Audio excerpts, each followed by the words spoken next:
Well, the most trusted name in news is the self-proclaimed CNN, cable news network. I don't even know if they use that anymore. CNN, though, the most trusted name in news. Been around for, what, 4 decades or so? Walker Wildman, Ed Vitagliano, Tim Wildman.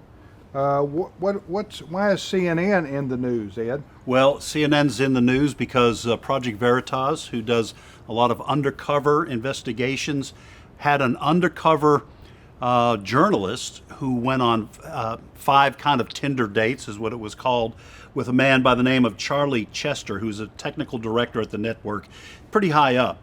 And in the course of these 5 different occasions, confessed to the fact that CNN engaged in propaganda in the run-up to the 2020 election.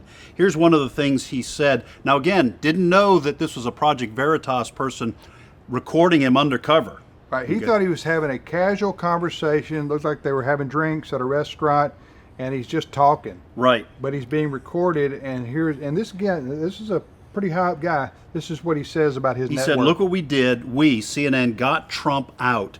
I am 100% going to say it, and I 100% believe that if it wasn't for CNN, I don't know that Trump would have gotten voted out." And he said that he came to work at CNN because he wanted to be a part of that.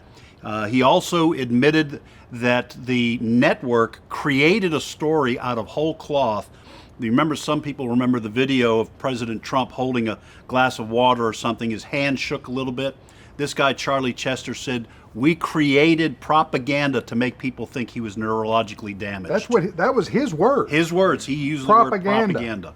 Walker, we're not surprised that CNN is progressive, pro-Democrat, and against President Trump. They didn't hide that very well, but why is this important? Yeah, well, I think it's disturbing when you have media outlets, news outlets that proclaim to be, arbiters of truth and nonpartisan and just telling the facts like they are, but behind the scenes they're all admitting that they're political hacks, and so they're basically arms of the Democrat Party. So, as you've mentioned before, don't try to sell yourselves as an arbiter of truth and a non-biased news agency when really you're deep in with the Democrat Party. Yeah, propaganda, that word. So you got a guy who's high up at CNN confessing in a conversation he's being taped unknowingly, and he says we used propaganda against President Trump. And you wonder why President Trump called it fake news, right? We'll see you next time on Reason and Company.